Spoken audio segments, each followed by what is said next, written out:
Our speaker today is Clotilde Yap, and she's the Global Collections Manager at My China Roots. So we're glad to have her here, and I will hand it over to her. Thank you, Kate, and everyone at the Genealogy Center for having me. I'm delighted to be giving this presentation today. Today, I'm just going to be talking to you about My China Roots, which is this database available through the Genealogy Center. I'm tuning in from London, UK, which is why my lighting is not quite as good as yours. Yeah, and I'm delighted to be here. So this is roughly what I'm going to be talking about, giving you a quick intro of who we are, who is My China Roots. Then I'll talk to you about the database, how do you access it. We'll have a little exchange about what are some common brick walls that people typically face when researching Chinese ancestors. And finally, I'll give you a quick tour of the database, show you how to use it, what to look out for, what are some helpful insider tips for making the most of it. Okay, so just to give you a bit of background about our organization, My China Roots was founded, 12 plus years ago in Beijing. It's an international genealogy platform for the Chinese diaspora. So the way that we began really was as a bespoke research company. And this is something that we still do, actually. We have a full-time team of professional researchers based out of China that are available for hire by families who want to trace their village, who want to find their long-lost relatives, who want to translate their family heirlooms. But from this initial core research team, we expanded to develop a database of historical records because we wanted to empower people to do some of this research themselves and not rely so much on outside help. So this is mostly what I'll be talking to you about today, the historical database. And the final pillar of My China Roots is our family tree software, which is not available through the Genealogy Center library, an ACPL library, but essentially it is a family tree designed specifically for Chinese families to use. So it has some special features, like it supports bilingual names, and is, in most cases, the first step, the first stage for people who are interested in learning about their Chinese roots. A lot of our team members at My China Roots have Chinese ancestry. So as you can probably tell from my surname, I'm also Chinese on my father's side. My dad is actually Malaysian Chinese. He moved to the UK when he was very young. This is where I was born. But his grandfather came from China to Malaysia. Yes, I guess I am also a user of My China Roots in that I have done quite a bit of research into my own family history. I traveled back to my village in China. This was when I was, it was over 10 years ago now, um, and have been trying to piece together my ancestral history back in China. But every time I travel back to Malaysia, I also try to interview my grandmother again and ask her for more stories about our Malaysian side of the family. I'm also French on my mother's side, which does not simplify things at all. But I think that's also partly why I've always been so interested in genealogies, having grown up in such a multicultural environment in London with two parents who are not British. I think this gave me this urge since I was quite young to just dig up more stories and try to connect with myself. And I would say this is quite a typical experience for a lot of Chinese Americans, but not only Chinese people around the world who are third, fourth generation, and yeah, who have been disconnected from China at some point. Okay, so to tell you a bit about the database that is available on My China Roots, we have some 6 million or so overseas records. So these are records, historical records of Chinese communities outside of China. So after they left China and settled in a new country. These are primarily going to be for North America, but we do have growing collections in Southeast Asia, in the Caribbean, and in Latin America. However, the bulk of it is going to be for US and Canada. Meanwhile, we have some 200 million searchable names in Chinese records. These are mostly in Chinese, and they refer primarily to family tree books, which I'll tell you more about in my presentation. Okay, so who is this database for? Who can actually use it? Of course, it's in the name. It is for people who have Chinese roots. But more specifically, I would say it is of most use to people whose ancestors left China from around the gold rush period to the 1950s. And that is just primarily because that's when most people tended to leave. And at that time, the majority came from two key provinces in Southeast China, and that is Guangdong and Fujian. That's not to say we won't have records for other time periods or other regions of China. That is just our focus at My China Roots. And similarly, so right now our collections are strongest for North America, the Caribbean, Southeast Asia, but eventually we really want to cover the entire diaspora and the entire globe. So that means also covering the Chinese in Mauritius, the Chinese in Brazil, the Chinese community of Madagascar, etc. So the platform right now is targeted towards English speakers, and in fact, it is for people who don't read or write Chinese. So we have a lot of tools in place for people who can't read Chinese, because this is a situation that actually a lot of us have been in. But eventually, we also want to have a French version, Spanish version, Tagalog version to cater to other Chinese communities around the world. So how do you access this resource from the Genealogy Center? So you can access it on site when you visit the library. You can simply navigate to the Genealogy Center catalog and look at their genealogy resources there.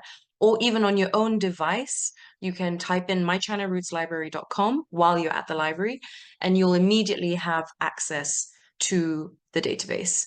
If you're nowhere near Indiana, I saw there was, I think, one person in dialing in from Canada. Hello. Um, we do offer access in a few other libraries, mostly around the US, but I am constantly trying to get more libraries to subscribe to our product. So if you're interested in getting access locally, just shoot me a message. My email will be at the end of these slides. Okay, so I thought that before I began talking a bit more about some typical brick walls, I thought I'd open up the floor to some of our participants. For those who have done some research into their ancestors, I would love to know if you can share. We'll just take about 30 seconds or so to type up a quick message in the chat. I'd love to know, yeah, where you're at. What is the next step, do you think, you want to take in your research? And is there anywhere you're really getting stuck? Yeah, and then we can have a moment to share. Just give it another minute or so. And if no one has anything to share, that's all right. Also, I will just talk about myself. I will just talk about where I've been getting stuck, which still happens even after many years of doing this research. Of course, I think it's part of the journey. Okay, Patty is sharing their great-grandfather immigrated to Hawaii in the late 1800s. That's great. That is also quite a while away. Would love to know where you're at, if you've encountered any roadblocks, or perhaps not. It's still early days. And Mel has shared they're stuck at an orphanage where a niece was adopted after being abandoned. Okay, so this is an adoption-related question. Interesting. Donna writes, they find challenging searching using the multiple spellings and names of their ancestors in the US. Yes, this is I would say, a very typical challenge to have. I've summarized in advance a few of the typical things that people usually bring up.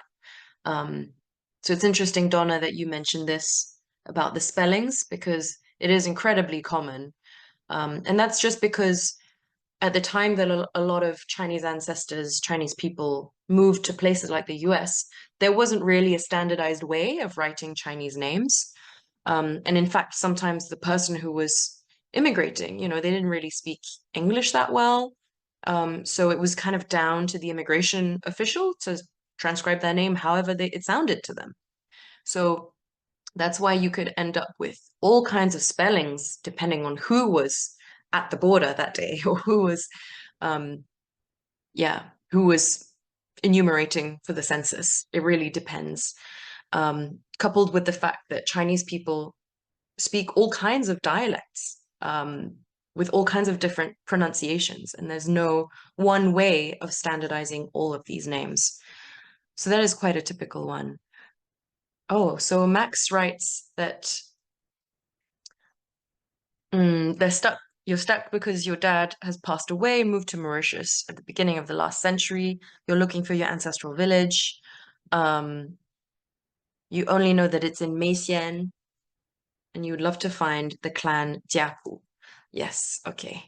So there are a lot of questions wrapped into this one. Um, we have a few people who have dates, who have rough ideas of time periods, but clearly are not finding the records that they would like. Don't know what to do next, don't know how to get to that stage of finding where they're from in China, and finding records in China. Yeah, I would say coupled with this idea, this challenge of not knowing where the records are, I think a lot of people assume also that there are no records left or that there are no resources. This is kind of connected to what we were talking about, Kurt, before, about people knowing that there is even a resource here, because people often assume that because of China's tumultuous history, no records remain, or that it would be really, really challenging to find things. And to some extent, it's true, but also in most cases, I have been totally proven wrong. Um, Especially when it comes to researching in the south of China, there are actually still a lot of records available. It's just a question of knowing where to look and tracking down the village. The other challenge, I guess that hasn't really been brought up here, but that I've definitely faced when trying to interview my Chinese Malaysian relatives, some of them at least, is uh, they don't always really, they're quite elusive. They don't understand why I want to learn about the past. And I've heard from a lot of Chinese Americans that they experience this as well. Um, Chinese Americans and Chinese Canadians, because both of these places had some form of Chinese exclusion that was going on for a really, really long time, which meant that a lot of Chinese people were discriminated against. They were not welcome in the country, and some of them had to take extreme measures in order to be able to settle in the country, including sometimes fake their identity or pretend to be someone else just to be able to enter the country. And I think this definitely has caused some form of intergenerational trauma, that's handed down without people even realizing from one generation to the next, and that makes older relatives less willing to talk about the past. So that's definitely something to keep in mind as you're doing this kind of work. And on the topic of name spellings and translations of both names and places, one of the key things that I guess I usually emphasize for people who are starting out is you want to collect as many of these name spellings as possible, both of names of your ancestors and places that they may have been associated with. But in particular, you should look for sources that have Chinese characters on them. And this is because one single Chinese character actually can be spelled in so many different ways. But there are, how do I explain this in a way that is easily understandable? For one pronunciation in Chinese, you could have so many spellings of different Chinese words and Chinese names, which means that if you type in a name of a Chinese person in, say, the census, if it's a very common name, you will end up with dozens and dozens of names. If I take, for example, a super common one like Sam Wong, you'll have dozens, even hundreds of results of Sam Wongs. However, these are not necessarily the same Sam Wong. In fact, in Chinese, the name Sam Wong could be spelled in so many different ways.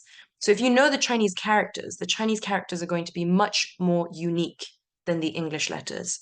And that's why we recommend looking for resources that have Chinese signatures, or even better, a tombstone, which has not just Chinese full names, but has ancestral villages. So I think it was Max who was asking about finding the village.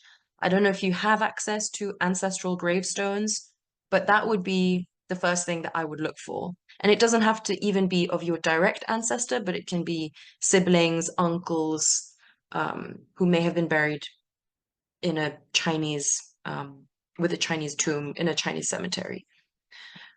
Yeah, because in a similar fashion, birthplaces in China may have been Romanized in different ways, and it can be challenging to figure out where that place corresponds to today.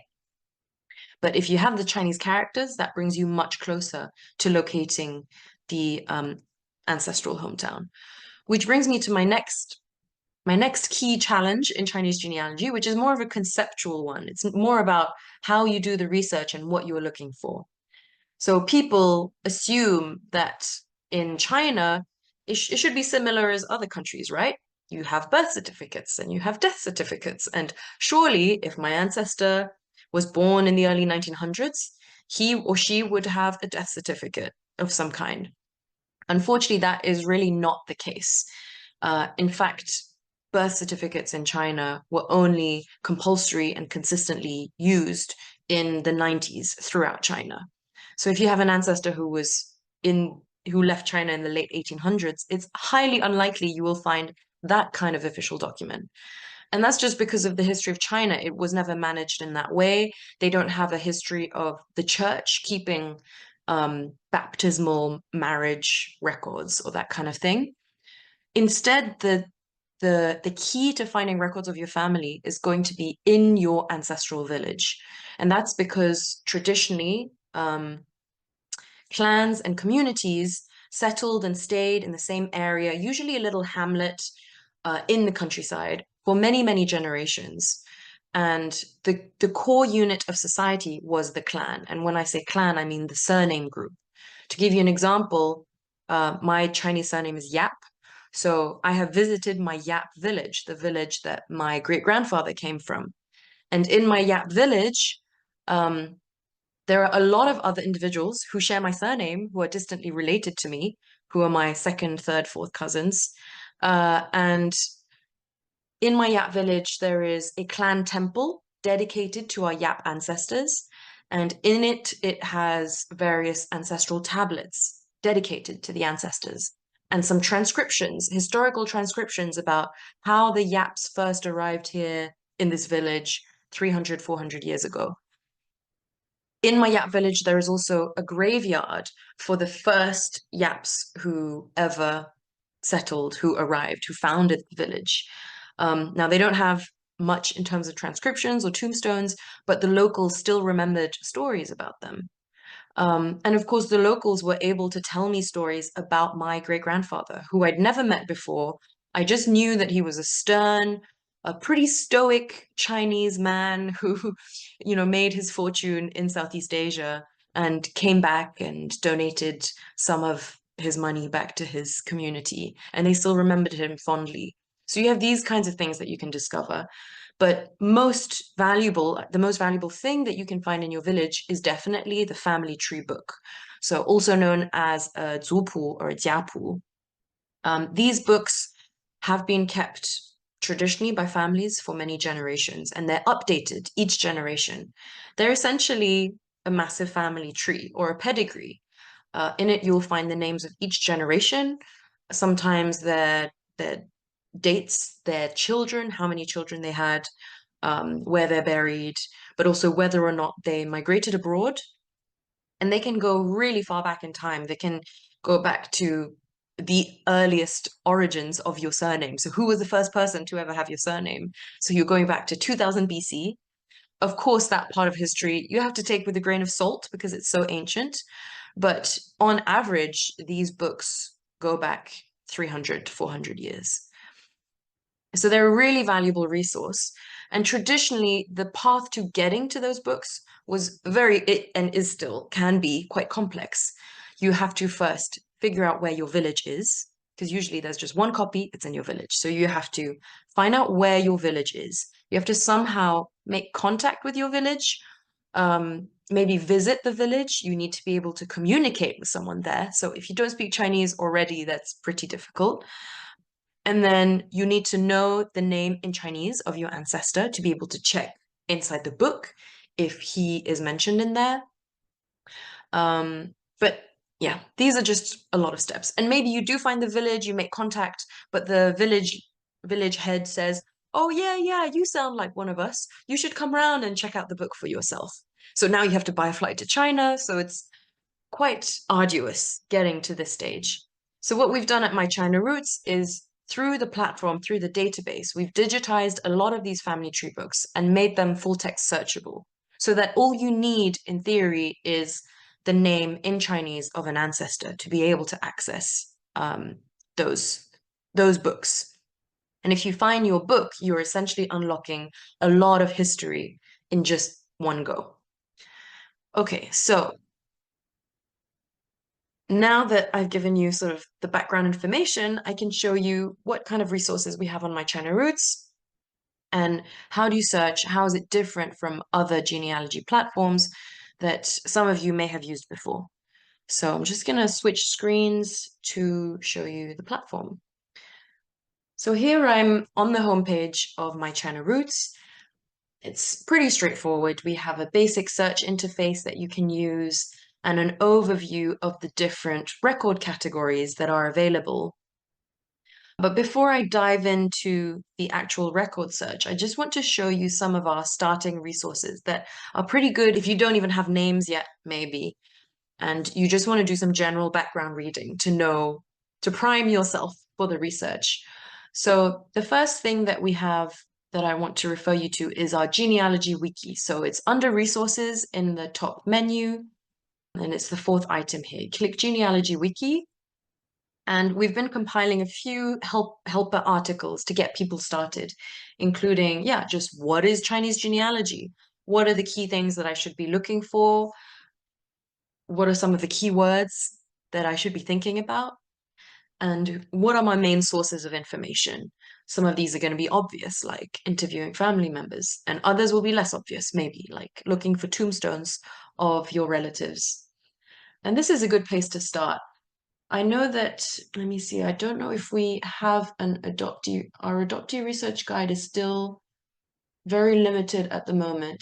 I know there was a question about adoption. So the database, unfortunately, is not really going to be useful for people who are researching biological family in China. That's just because those records are typically not openly available, cannot be put online. It is something that our team of researchers can help with, but for that, you'd have to contact us for help. So I just wanted to mention that on adoption for that person who asked a question earlier. The other thing that we have in our starting resources is, again, a growing sort of collection of general articles on the history of Chinese communities around the world. So let's say you have an ancestor who was a Chinese indentured laborer who moved to Suriname in South America, and you want to learn about the Chinese community there. So we have these articles that summarize the history of migration, because depending on when your family settled in a country, that often gives you a clue as to where they may have come from in China, where they might have settled, and what happened to them, and what kind of industries they may have ended up in, what kind of lives their descendants might live today. So these are also a good starting point if you just want some general context. You can then search for records that mention this location. For Suriname, I don't think we have many because it's quite a niche area, but I was just researching Surinamese Chinese archives earlier today, so it's fresh in my mind. And we have a list of available records that mention this location. And also, if this information is available, we will also list or map the different ancestral places, so the places in China that people from this community typically come from. Because the people who migrated to Suriname, for example, are quite different from the people who migrated to California. They have different origins, they speak different dialects, and because migration happens often in waves and in patterns, and people follow each other, you have people from the same areas that end up in the same places. And at the bottom of the page, we also list some typical popular Chinese surnames for this area, which brings me to my next resource, which is our Chinese surname database. Again, this is for those starting out. If you don't even know what your Chinese surname is, that is probably a good place to start. So I took a really common name earlier, Sam Wong, right? So let's imagine I'm Chinese American. I have an ancestor called Sam Wong, and I don't know anything about my roots or what my surname means, what it can tell me. But actually, it is a good place to start. So through the Chinese surname database, I've typed in Wong. I can see that it is actually a very common last name. It is related to all of these other spellings, which is very intriguing. And Wong could be a surname pronounced in all of these different dialects. So it's common to many different parts of China, and it's popular in these countries. And if I scroll further down, I can see that Wong actually in Chinese could be spelled in different ways, which means that Wong could be all of these different, completely different surnames. We have a Wong that means yellow, a Wong that means king, a Wong that means something watery, and so again, this is why it can be challenging to research your Chinese ancestors, because how do you figure out if you have the right person, if they have names that all sound the same? So at this stage, I would probably use a few things to help me figure out which one is my surname. I could look at the definition. Maybe I've been told by an ancestor, by a relative, what our surname means. For example, in my case, before I even started studying Chinese, I was told that our surname Yap could refer to either an ancient state in China, an ancient kingdom, or that it meant leaf, like the leaf on a tree. So I could use this as a clue to figure out which one it is. I could also filter it by the dialect that I know my family speaks. So, my family's Hokkien or my family's Cantonese. My family speaks Hakka. These are all little clues you can use. Or I can filter it by the region. So I'm gonna take the easy route. Oh, sorry, there is a final way, which is you just ask a relative that does read Chinese and that can recognize the character easily, and then they'll just point to the correct one. So let's say my mother tells me, yes, we are the Wongs that mean yellow, named after the yellow emperor. So I can click the first one. And on this page, I can now learn more about the Wong surname. From where do the Wongs come originally? So the Wong clan is actually a very ancient one. Like most Chinese surnames, that they were actually created in around 3000, 2000 BC. So they're very ancient, and that's also why so many Chinese people share the same surname because they've been around for so long. I can also see from this page how many family tree books. So these are the jiapu that I mentioned earlier, these pedigree books. How many of these for this surname are available in the database? What other records are available in the database? And also, where in China do the Wongs come from? Because just like I have a Yap village where my Yap ancestors are from, the Wongs settled in different clusters, and they may have ended up in very different areas compared to other surnames. So we've collected this data from gazetteers and other historical records to map the villages where Wongs are a predominant family, predominant clan. So if you have a vague idea of where your family is from, for example, I think it was Max who has Hakka ancestors from Mauritius. So I can type in any location here. And the idea is that we want to educate people about their ancestral place so that they can both identify the scope of it, figure out how big it is, and how much they need to narrow their search. So a place like Meixian is actually very famous because a lot of overseas Chinese come from this area. They have Hakka roots, and that's why we've compiled this background information. You can see where it is on the map. You can also see at the bottom of the page the list of towns and villages that are located inside Meixian. I'm sorry, we don't actually have surname data for this particular area, But for other parts of Guangdong, we do. So you'll be able to see, how many Wong villages are in this area, how many Li villages are in this area, and then filter it down.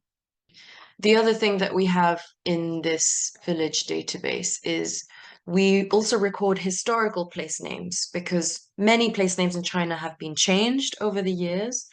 So you might be wondering about Canton as a place, which you've seen on an immigration list, and you're wondering what that actually means. Now, in fact, Canton is an old historical name that was used to describe Guangdong province or Guangzhou city. Now, even though Guangzhou city is in Guangzhou province, they are very different surface areas that you could be researching within. Even Guangzhou itself is a massive city. It's huge. It's got 15 or so million people living there. So you're going to want to narrow your search down. And that's why we list all of the different towns and districts and villages inside so that you can be encouraged to find your village. Okay, so now I can bring you finally to the search so you can see how that works. If you do have the name of an ancestor you want to research, this is where you'll go, the home page. And so there are different ways of searching the database. The main one that most people use is to search by name, but you could also search by keyword. This is like a full text search, so it searches any text that may have been mentioned in any of our digitized materials. Or you could just browse our general collections. So if you're just generally interested in a topic, whether it's, I don't know, student directories or an area, you can use this search tool. But mostly you'll probably be using this one. One of the key things that we do at My China Roots is we try to digitize and index bilingual materials because that is what will connect overseas records to the Chinese records. And that's why you can search in either English or Chinese. If you have Chinese characters, you can type in Chinese. So we have a simplified search where you just type in a name. That is usually what I will do because I like to see all of the possible matches that there could be and then use filters depending on what I get. But if you're looking for something specific, you can also apply these filters. You can add a location, a residence place, you can add a birthplace, gender. It's pretty standard. It's very similar to ancestry.com if you used that. You can search with relatives. Yeah, and you can search by record category. But I'm going to keep it simple for my demo and just search for a name first. I was looking up this guy earlier on who was moving around the US a lot. His name kept cropping up. So let's imagine this is my grandfather, Bok Sui Chin, and I'm gonna search for his name in the database, see what I get. So I've got some 700 results, and if I look in the left-hand side, in the sidebar, I can see all of the types of records that have been found. Some of these you may recognize, they're pretty standard, like census records. These are a good place to start. But let me just work through the filters first. So I have my record categories. I can also filter by location. So where did this collection come from? I can filter by gender or by Chinese name if I know the Chinese name and I want to exclude irrelevant results. I can filter by the date of the record and whether or not there is an image available. So what would I do next? So if I was just starting out, I would probably start with a general type of resource like censuses. And the reason for this is, so you see, even though I've filtered by census, I still get 73 results for Bok Sui Chin. And in fact, the first results are not even an exact match. And this is because we know in Chinese genealogy that it's very probable, likely, that your ancestor used different names or may have shortened their name in different records. So we'll include these partial matches because they could still very well be relevant. And the cool thing with censuses, of course, is that they list people together in households. Now, I don't know if yes, so this particular person, if you scroll you can see all sorts of data about this person from the census, their name, when they were born, where they're living. But really the valuable thing about the census is the information on the other people that they were living with, because that is usually what will help you identify whether it is your ancestor or not. And you'll see that some of these data points on this page are hyperlinked, like the surname, Chin. So if you click on it, it opens the surname page for Chin on the My China Roots database. And the same thing goes for different locations. So that is one of the ways in which My China Roots is different from other platforms. We try to connect up all of this data so that people can learn more contextual information about their ancestors. And of course, you can click on the image to take a closer look. You can even open it in our viewer to look at other images in this collection as well. And you can even search by full text within the images. OCR, of course, so the software that recognizes and identifies text on a page is not going to be very good at recognizing handwritten materials, but can still be helpful on other types of printed books. Okay. We also have, of course, immigration and travel documents, passenger lists of a lot of Chinese individuals arriving in America. But one of the unique things about My China Roots is that we focus on records that were exclusively, pardon the pun, for Chinese people and to really police Chinese people. Because of the Chinese Exclusion Act, and actually this applies to a lot of other countries like Canada, which had head tax in place, so to restrict Chinese immigration. Australia also had a sort of dictation language test to limit who could come in, but really it was targeted at Chinese people who were believed to not be able to speak English. So you have a lot of documentation and records and registers that were kept just for Chinese people. For example, we have these different exclusion books. So if I take an example of Bok Sui Chin, and I'm gonna just open the exclusion book so you can take a closer look. So during the exclusion period, Chinese people were not allowed to settle in the US. And that went on from 1882 to the 1940s. The exception to this, however, was applied to Chinese merchants, so people who were doing business in the US, people who were native born or who were settled there before the exclusion period started, wives of merchants, children of merchants, diplomats, teachers, missionaries, these kinds of people were allowed into the country. But even if they were native born, they were doing business, had been established in the US for a long time, they still needed to prove that they were, if they wanted to leave the country and come back, they still needed to prove that they were allowed in the country. And so you have these exclusion books that were kept in all of the key ports that were tracking sort of all of the entries and checking the paperwork of all these individuals, checking their status and whether they had the required paperwork that confirmed their status. So this is what these books are. They will tell you, which port people were arriving via, what their class was, what their status was, under what grounds were they claiming to be able to enter, and then whether or not they were admitted.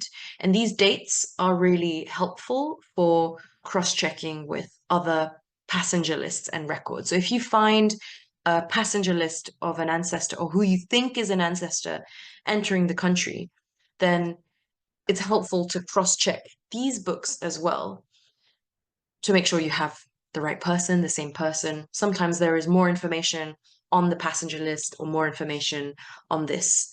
So this is the first kind of Chinese specific type of resource that we have. We'll have similar things for other countries, but I'm just focusing on the American example for now.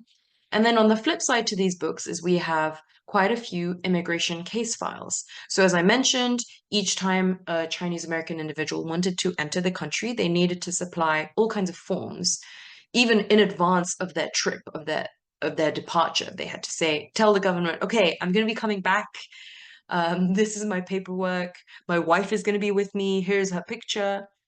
So these case files can be really, really huge. They can be 30, 50 pages long. And they're really valuable sources of information. I'm just going to select one of these to give you an example. I don't remember what exactly is in this case file, but typically you'll have in a case file letters, transcripts of interviews. This one, I believe, has mostly letters. Transcripts of interviews between the individual and the immigration officer. And these can go into so much detail about where the person is from, what their hometown looks like. And oh, yes, I think this one is interesting also because it's not a very long or detailed case file. In fact, it just has an affidavit, but it has so much information in it alone. It has a Chinese signature. It has photographs of the individual and his wife and his child. And so presumably this would have been prepared by Bok Sway-chin because he wanted to bring his wife and his son back with him on this trip. And so he adds all kinds of information about his family background. And you'll see that on this page, we've indexed the Chinese name as well, so that people don't have to somehow transcribe it or figure out what is written. And again, we've hyperlinked the name, we've transcribed it here, because we know that a lot of people using our resource won't be able to read the Chinese. Now, some other specific resources that we have are going to be Chinese specific directories and business kind of records. For example, here we have the Chinese directory of San Francisco and the East Bay. And the reason why Chinese directories are so handy is because they'll often be bilingual as well. So again, we'll have indexed both the names of the persons and the businesses in English and in Chinese. And the final resource I want to show you that's quite special is, of course, tombstones. We have, I think, one cemetery match. It's only a partial match, so it's definitely not the right guy. His surname here is, the name sounds a bit too different, Lim Sway-chin. But I'm going to show you anyways. So this is a tombstone that was photographed in South San Francisco of Chin Lim Sway. And it may seem from the English on the tombstone that there's not much information, but the Chinese section is really is quite in depth. I mean, it has his Chinese name, it has his birth and death date, but it also has the village that he came from in China. And we've not only indexed it, but we've connected it to the closest possible place that we could find on the village database at My China Roots. And not only that, but whenever there is a full Chinese name on any record, whether it's a tombstone or an immigration case file, we will automatically run a search for it in our Chinese collections. So you see at the bottom of this page, and any page that would have a Chinese name, there should be a link that says view X potential records of this name. So if I click on this, it will open a list of all of the instances where this Chinese name has appeared in a Chinese family tree book. So there are a lot of Qin family tree books in China. Basically, wherever the Qins ended up, they may have stayed there for many generations, started entire branches of Qin families, and so they would each compile their own books. So that's why we have so many from different areas. So at this stage, I would probably want to filter my results by area if I know where my ancestor is from. But I'm just showing you around now. So I will just select an example. I'll just take this one. So this is a Chen book from Ningbo, which is close to Shanghai, actually. So definitely not the right area, but it doesn't matter for the case of this example. If I click examine matches, it will open all of the pages where this name has appeared, this Chinese name has appeared, and highlights them in yellow. So even though I don't know how to read Chinese, let's say, I can still kind of see what is on this page, right? It's a family tree. And in yellow is the name. And these would be the siblings, and this would be the father, presumably. And so if I hover or click on any of these characters, a Chinese English dictionary will pop up so that I can kind of read and figure out what is on the page. So to figure out if this is my book or not, if this is my ancestor. I would need to compare the names that are next to my ancestor. So do the siblings match up? Do the children match up? Do the parents match up? Or does the father match up? And if they do, then I can be pretty sure that this is my book. And we have a few users already who without reading Chinese have been able to trace their lineage in this way, just by comparing names, comparing characters. And the cool thing, so if you look to the top of the page, you have these kind of column headers. I wanted to show you that at the top of this page, it basically says the generation number. So this particular person, this Sui Chin person, is of the 2106, which means 26th generation. So in theory, if this is my ancestor, I have 25 more names in my lineage that I can extract from this book just by going back one generation at a time. So it's super powerful. And there's also a lot of other kinds of content that you can find in these books, also just more general histories about the clan, about the surname. So they're really valuable. And the final thing I want to show you that you can use through the My China Roots library is this OCR selector tool. So if there is a page that has Chinese on it, and you want to extract the content, but you don't know how to write or type Chinese, you can hover over this kind of button called Select for OCR.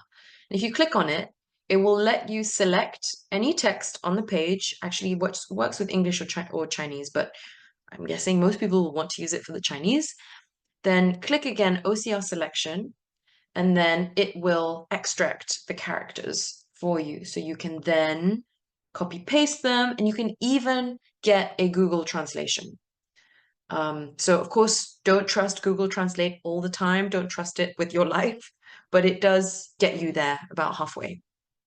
25th life, technically. 25th generation is the more accurate description, translation. Okay, so just to wrap up then, on the search. So I've shown you how to use the database. So for those who might not be close to the genealogy center, we do also offer individual subscriptions that come with a family tree. So you can build your family tree, input all your names, and then the system will check for matches for you, so you don't have to do the searching. So a subscription costs $89. If you don't want to pay the subscription, go to your library and just do the searches yourself. And oops, sorry, wrong way. And that's it. I hope this was not too overwhelming. I'll be happy to answer any questions you might have. As a reminder, the link to access My China Roots through the Genealogy Center is mychinarootslibrary.com. And my email is there if anyone has questions that they want to ask. Well, thank you for presenting. We appreciate your time, and thank you to everybody for attending. And again, if anybody would like a copy of the chat, or if you have more questions, please send us an email at genealogy@acpl.info. So thank you. Bye-bye. Thanks everyone for coming. Thank you for your lovely questions.